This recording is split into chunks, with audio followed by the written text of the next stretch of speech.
আসসালামু আলাইকুম প্রিয় বন্ধুরা, এই হচ্ছে আমার খামারের বর্তমান অবস্থা। আমি আর আমার ওয়াইফ এখন আসছি খামারের বিভিন্ন জিনিসগুলো এলোমেলো হয়ে গেছে বৃষ্টির পানিতে।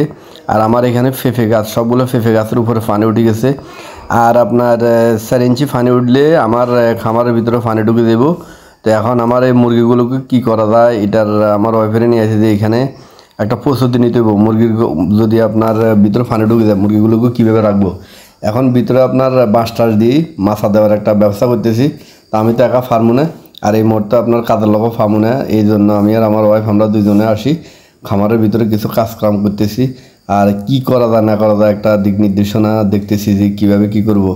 তো দুজনে মিলে এই কারণে খামারের ভিতরে ডিসিশন নিয়ে এই কাজ এটা মুরগিগুলোকে আপনার সঠিক জায়গায় রাখবো বা খামার ভিতরে মাছা দিয়ে রাখবো। আর এই খামারের অবস্থা দেখো, কি বলবো, দুঃখের কথা। আসলে ভাই একটা খামার দেওয়ার পরে প্রকৃতির এক এক সময় এক একটা সমস্যা, কখনো অজানা ভাইরাস, কখনো আপনার বন্যার পানি, কখনো ঝড় বৃষ্টির সমস্যা, কখনো আতঙ্ক, রাত্রে বিভিন্ন রকমের আজব পানি অ্যাটাক করে। এক এক সময় এক এক সমস্যার সম্মুখীন হতে হয় খামারিরা সব সময় আপনার অবহেলিত।